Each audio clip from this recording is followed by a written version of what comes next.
យើងបានឃើញបានស្គាល់ច្បាស់នៅពណ៌ទាំងនេះរួចហើយប៉ុន្តែរហូតមកទល់នឹងពេលនេះយើងប្រហែលជាមិនបានដឹងអំពីផែនការរបស់ក្រុមហ៊ុន Beeline ដែលគ្រោងបើកឲ្យដំណើរការនៅសេវា 4G និង 3G ក៏ដូចជាសេវាទូរស័ព្ទចល័តដែលមានភាពជឿនលឿនផ្សេងទៀតឡើយអុកញ៉ាវ៉ាន់ថនជាម្ចាស់ក្រុមហ៊ុន Soteco ដែលគ្រប់គ្រងលើក្រុមហ៊ុន Beeline គឺជាបុគ្គលដែលបញ្ជាក់ឲ្យច្បាស់ដល់អតិថិជនរបស់ខ្លួនក៏ដូចជាវិស័យទូរស័ព្ទចល័តជាទូទៅអំពីការបដិញ្ញាចិត្តរបស់ក្រុមហ៊ុនតាមរយៈការជជែកបង្ហើបអំពីផែនការខាងមុខបាទចាប់ពីពេលខ្ញុំបានទិញក្រុមហ៊ុននេះជាម្ចាស់ក្រុមហ៊ុន 100% ជាដើមទុនផ្ទាល់របស់ខ្ញុំផ្ទាល់ហើយខ្ញុំមានគម្រោងកែតម្រង់ឲ្យបានទាន់សម័យនឹងគេហើយដើម្បីបម្រើអ្នកប្រើប្រាស់ក្នុងប្រទេសនិងក្រៅប្រទេសខ្ញុំបានសម្រេចដាក់ទុនយ៉ាងធំដើម្បីឲ្យមាន technology ស្មើនឹងស្រុកគេផ្សេងៗខ្ញុំបានបន្ថែម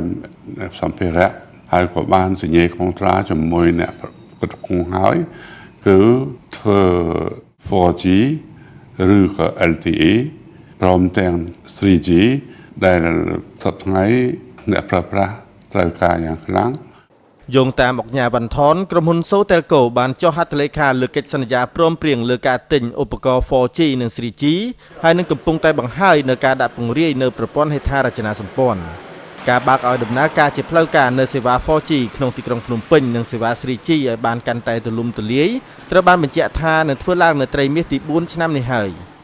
ខ្ញុំសង្ឃឹមថាពេលណាដែលក្រុមហ៊ុន Beeline ឬក៏ Sotelco នេះបានបំពាក់គ្រឿងឧបករណ៍គ្រប់បែបបទហើយទៅតាមវិជាថ្មីនេះគឺថាមុខតែសង្ឃឹមថាបងប្អូននៅក្នុងស្រុកនិងក្រៅស្រុកមុខជាប្រើសេវារបស់ខ្ញុំនេះហើយខ្ញុំឲ្យអ្នកប្រើប្រាស់ក្នុងស្រុកឬក៏ក្រៅស្រុកគេមានជំនឿលើក្រុមហ៊ុន Sotelco Beeline នេះការសង្ឃឹមរបស់ខ្ញុំនេះមានទំហំធំធេងណាស់គឺខ្ញុំអាចឈានទៅរក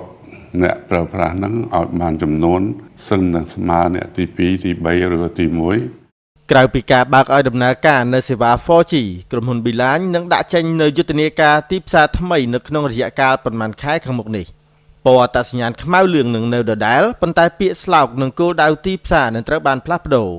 យោងតាមអុកញ៉ាវ៉ាន់ថនក្រុមហ៊ុន Beeline នឹងជ្រើសរើសបុគ្គលិកថ្មីច្រើនរូបនៅប៉ុន្មានខែខាងមុខដែលនេះជាផ្នែកមួយនៃផែនការពង្រីកបណ្ដាញរបស់ក្រុមហ៊ុនដូច្នេះប្រសិនបើលោកអ្នកចង់ធ្វើឲ្យសេវាទូរស័ព្ទរបស់លោកអ្នកកាន់តែប្រសើរឡើងឬចង់ផ្លាស់ប្ដូរការងារលោកអ្នកអាចក្រឡេកមកមើលក្រុមហ៊ុន Beeline នេះបាន